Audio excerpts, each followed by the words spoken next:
Para pendengar yang kami hormati, selamat berjumpa kembali dengan RBM, Reform Broadcasting Ministry, dari Sekolah Tinggi Teologi Reform Indonesia, yang ada di Kemang Utara di Jakarta Selatan. Dan kami bersyukur kepada Tuhan, kami boleh melayani melalui radio ini selama bertahun-tahun. Dan kami percaya jikalau Anda mempunyai topik-topik yang diusulkan untuk kami bicarakan, kami bersedia untuk mempertimbangkannya dengan sungguh-sungguh. Dan silakan hubungin telepon kami 794-3829. Dan kami akan melayani permintaan pertanyaan apa saja dari Anda semua. Dan sekarang kita akan membicarakan topik kita yang utama selama beberapa minggu ini, yaitu menikah dengan orang yang sulit. Menikah dengan orang yang sulit. Dan kita sudah bicarakan beberapa tipe orang yang sulit itu seperti apa. Nah, kali ini kita akan konsentrasikan yaitu orang yang too sensitive, terlalu gampang tersinggung. Jadi aneh. Tapi sebetulnya kepekaan orang itu anugerah. Jadi orang peka itu bisa merasakan akan perasaan orang lain. Orang peka itu bisa menangkap pikiran orang, bahkan pikiran yang tersembunyi dari orang. Jadi itu suatu gift sebenarnya. Tapi ada yang gift tersebut hadirnya itu menimbulkan reaksi yang negatif. Nah ini, gift tersebut sebetulnya ada. Tapi dia itu bereaksinya negatif. Sehingga dia itu gampang sekali tersinggung. Jadi suaminya ngomong apa sedikit, dia marah, gitu ya. Dia merasa dirinya dihina. Atau istrinya ngomong apa, atau bersikap barangkali tidak tanya, langsung dia itu tersinggung, merasa dirinya dihina. Karena istrinya tidak nanya, ya kan? Jadi seolah-olah menikah dengan orang yang sulit seperti ini itu harus di dalam segala hal hati-hati sekali. Jangan sampai nanti jadi marah. Jangan sampai nanti tersinggung. Oleh karena apa? Suaminya atau istrinya ini pribadi yang sulit. Gampang tersinggung. Jadi orang gampang tersinggung itu bereaksi terlalu cepat. Dan arahnya negatif. Jadi ada yang bereaksi cepat tetapi positif, itu ya itu lain. Meskipun juga segala sesuatu yang terlalu cepat atau terlalu lambat, sesuatu yang terlalu itu tidak baik. Jika ada orang yang terlalu cepat, positif sekalipun, menimbulkan orang itu juga capek. Iya kan? Menimbulkan orang salah mengerti. Iya kan? Tidak ada apa-apa, kenapa kok dia terima kasih sama saya? Tidak ada apa-apa kok dia tuh kasih hadiah gitu ya. Lalu dia ulang-ulangi lagi. Bahwa seolah-olah saya berbuat kebaikan yang luar biasa. Padahal saya cuma gitu aja. Yaitu bereaksi terlalu positif. Ya. Tapi ini gampang tersinggung.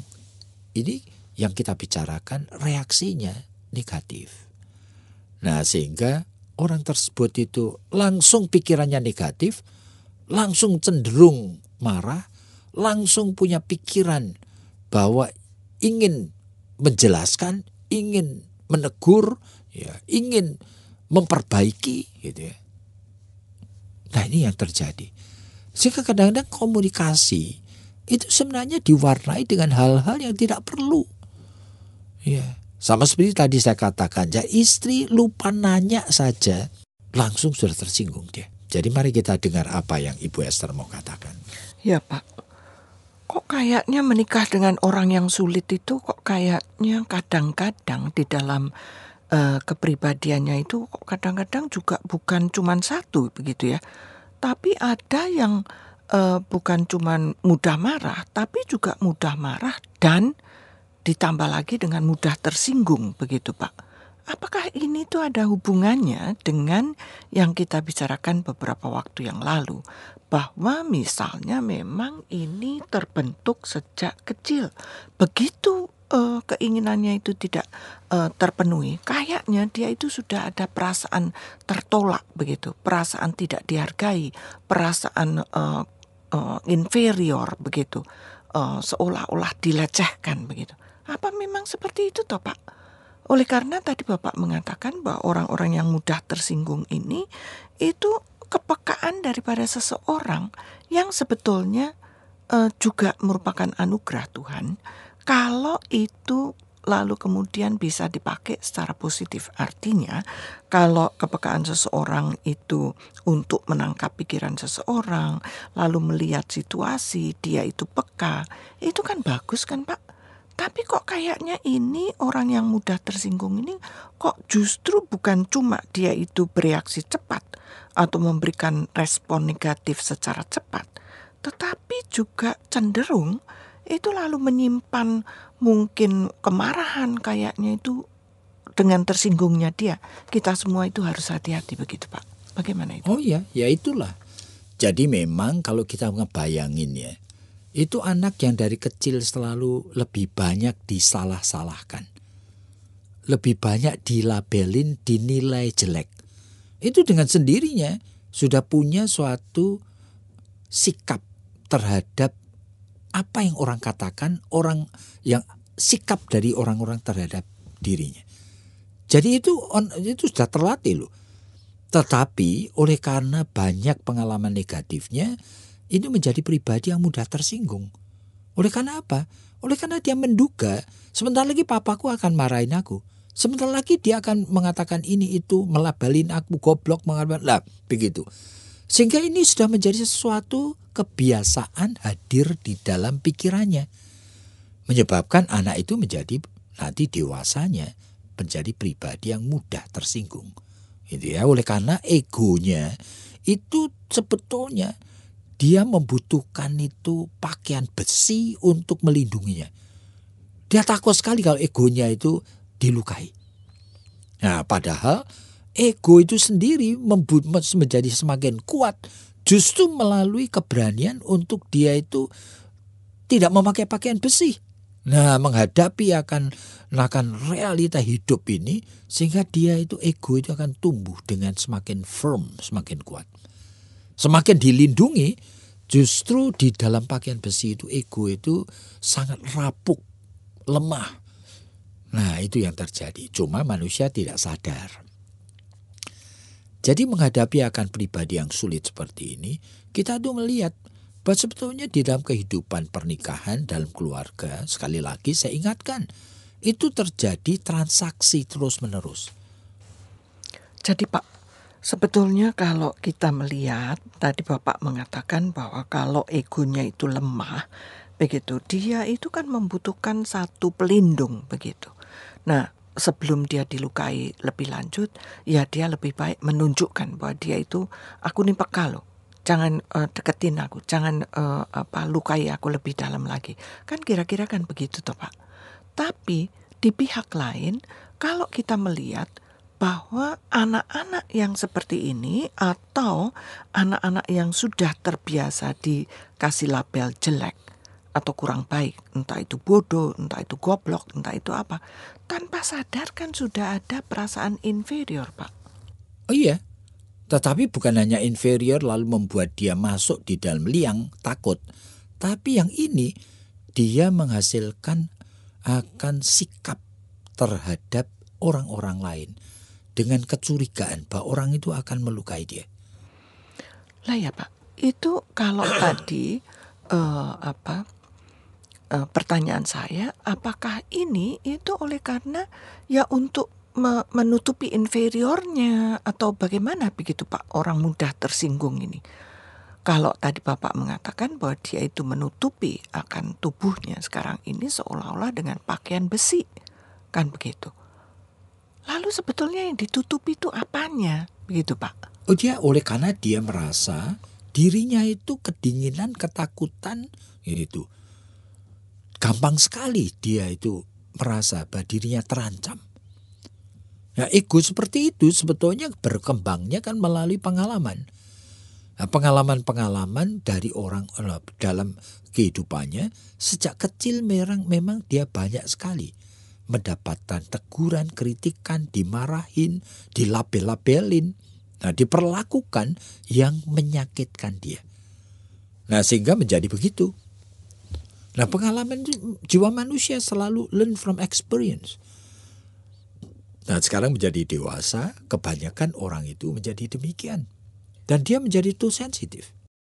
Meskipun orang-orang ini bisa juga adalah orang yang baik hatinya, tetapi too sensitif. Nah, dia bisa melayani orang, tetapi begitu orang itu sikapnya berubah sedikit, dia cepat sekali bereaksi. Itu. Jadi berarti kepekaan terhadap reaksi orang atau terhadap sikap orang lain itu kan lalu menimbulkan pertanyaan, kenapa gitu? Kenapa kok dia jadi mudah tersinggung? Kenapa dengan perubahan sikap daripada orang lain dia itu harus memberikan satu respon itu dengan mudah tersinggung. Kenapa kok dia itu lalu kemudian dia tidak berpikir begitu ya? Oh, dia itu mungkin orang ini mungkin juga lagi capek. Ya, itu kalau seperti itu no problem. Makanya kenapa kok justru orang-orang yang seperti ini, pertanyaan saya, kenapa kok jadi gampang tersinggung? Ya, karena dari kecil tadi, kebanyakan pengalaman dari kecil sudah membuat dia bereaksi. Jadi ini istilahnya predisposing factor. Jadi faktor bawaannya itu sudah menjadi too sensitif terhadap perubahan. Jadi begitu dia mendapatkan sinyal, misalnya seorang hamba Tuhan, saya kenal itu setiap 3 tahun atau apa pindah-pindah gereja. Terus karena apa? Gampang tersinggung. Dan begitu majelis itu sudah mulai tidak senyum sama dia, yang dulunya ramah, sekarang sudah tidak senyum, tidak ramah sama dia, dia merasa dirinya sudah ditolak, tidak disukai. Padahal itu hidup ini kan suatu transaksi, begitu loh. Nah, orang itu ada yang tertentu lagi. Ada setiap kali itu aktif di gereja, ya. Sekarang itu aktif itu langsung ganti komisi ini, ganti komisi itu, lalu habis itu tidak mau aktif sama sekali. Ujung-ujungnya kenapa? Gampang tersinggung lagi. Oleh karena apa? Dia selalu menafsirkan itu sebetulnya sinyal-sinyal itu dia tafsirkan itu negatif. Itu bahwa orang itu tadi di rapat dia berani melawan usulan saya. Itu sama dengan menghina. Padahal tidak begitu. Jadi melawan usulan itu merupakan sesuatu bagian daripada argumentasinya hidup demokratik ini loh. Manusia boleh keluarkan pendapat dan pendapatnya bisa beda. Tapi pendapat beda yang dikeluarkan itu dirasakan menyerang. Dirasakan itu menghina dia. Jadi ini too sensitif. Nah, too sensitif itu pribadi yang sulit sekali menempatkan diri di tengah dunia yang sebetulnya itu dipenuhi dengan begitu banyak macam orang yang berbeda-beda pendapat, pikiran, cara berinteraksi dan sebagainya. Jadi kalau begitu Pak, kalau betul bahwa orang-orang ini itu adalah sebetulnya penafsirannya yang keliru, kan begitu? Atau dirasakan menyerang, dirasakan sekarang ini mungkin menolak dia sehingga dia itu harus pergi, dia itu harus meninggalkan jemaat itu atau meninggalkan pekerjaan atau meninggalkan apa. Ini kan apakah bukan satu cermin atau satu gambaran daripada seorang yang sebetulnya juga sangat inferior begitu loh Pak. Itu juga lain lagi. Jadi kalau bicara mengenai too sensitif, gampang tersinggung, itu juga tidak lepas daripada gitu ya. Itu kepribadian yang inferior. Tetapi tidak selalu begitu. Ini ada pribadi yang betul-betul itu sebetulnya erogennya tinggi dan tidak inferior. Oleh karena dia merasa dirinya mampu. Cuma, dia itu too sensitif terhadap penolakan. Terhadap penolakan dia too sensitif. Jadi itu bukan inferior, itu kepekaan terhadap sikap orang. Jadi kalau begitu Pak, kalau dia itu cuman peka terhadap sikap daripada orang atau peka terhadap penolakan, padahal di sisi lain bahwa dia itu seorang yang selalu pengen dihargai, apa itu bukan sekali lagi dugaan saya, kayaknya apa bukan orang ini sebetulnya itu di dalam jiwanya itu sangat-sangat sekali inferior toh Pak? Enggak. Kalau saya tidak melihat kaitannya itu langsung seperti itu. Jadi saya melihatnya ini banyak pribadi yang sebetulnya itu kalau bicara itu sensitif, itu tidak selalu lahir daripada jiwa inferior. Ya ada yang seperti itu. Ya kan, kalau seperti itu sebetulnya itu nanti warnanya itu menjadi berbeda ini. Tetapi ini adalah memang pribadi yang too sensitif. Dan orang itu bisa kreatif sekali, dan orang itu bisa seorang yang arrogant gitu ya. Orang itu bisa orang yang overconfidence begitu. Cuma ini adalah pribadi yang sebetulnya seperti itu. Gampang sekali menilai, membuat reaksi negatif terhadap sikap, kata, nada bicara, mimik, yaitu gesture dari orang. Ya kadang-kadang itu langsung dipikir bahwa itu seperti istrinya pulang dari kerja, istrinya kok diam aja, itu sama dengan menolak dia. Sudah tidak mencintai dia. Langsung dia punya alasan marah. Gitu. Nah, itu seperti anak mau berangkat sekolah biasanya pamit sama dia. Oleh karena buru-buru dia lupa. Wah, dia marah sekali. Jadi kalau begitu Pak, kalau tadi Bapak mengatakan bahwa ini itu seringkali juga merupakan salah satu bentuk daripada overconfidence atau arogansi daripada seseorang. Apa sih yang dibalik semuanya ini Pak? Di balik itu tidak ada kebutuhan lain kecuali dia sedang memprotek dirinya, tapi dia tidak tahu apa itu. Oleh karena ini dari kecil yang biasa dia dikritik, dia apa gitu ya. Dan dia ingin sebetulnya itu, dia tidak sadar sebetulnya membangun kepekaan seperti ini. Dan kadang-kadang orang-orang ini adalah orang-orang yang sebetulnya tidak seharusnya dia itu begitu. Oleh karena dia punya hampir semua yang dia butuhkan dalam hidup ini. Tapi seringkali seperti tadi saya katakan gitu. Jadi anak lupa pamit sekolah saja, ini dia merasa tersinggung sekali. Dan merasa bahwa anak itu sudah mulai menghina dia. Jadi para pendengar yang kami hormati, menikah dengan pribadi yang sulit. Seolah-olah kita itu melihat bahwa ini hanya gejala yang kemudian kita hanya dengar dan kita fahami. Lalu kita berpikir kita tidak bisa atasi. Kita selalu bisa atasi. Asal hal-hal seperti ini ada waktu dibuka, dibicarakan. Sebagai sesuatu yang objektif. Nah, jikalau ada orang ketiga seperti konselor.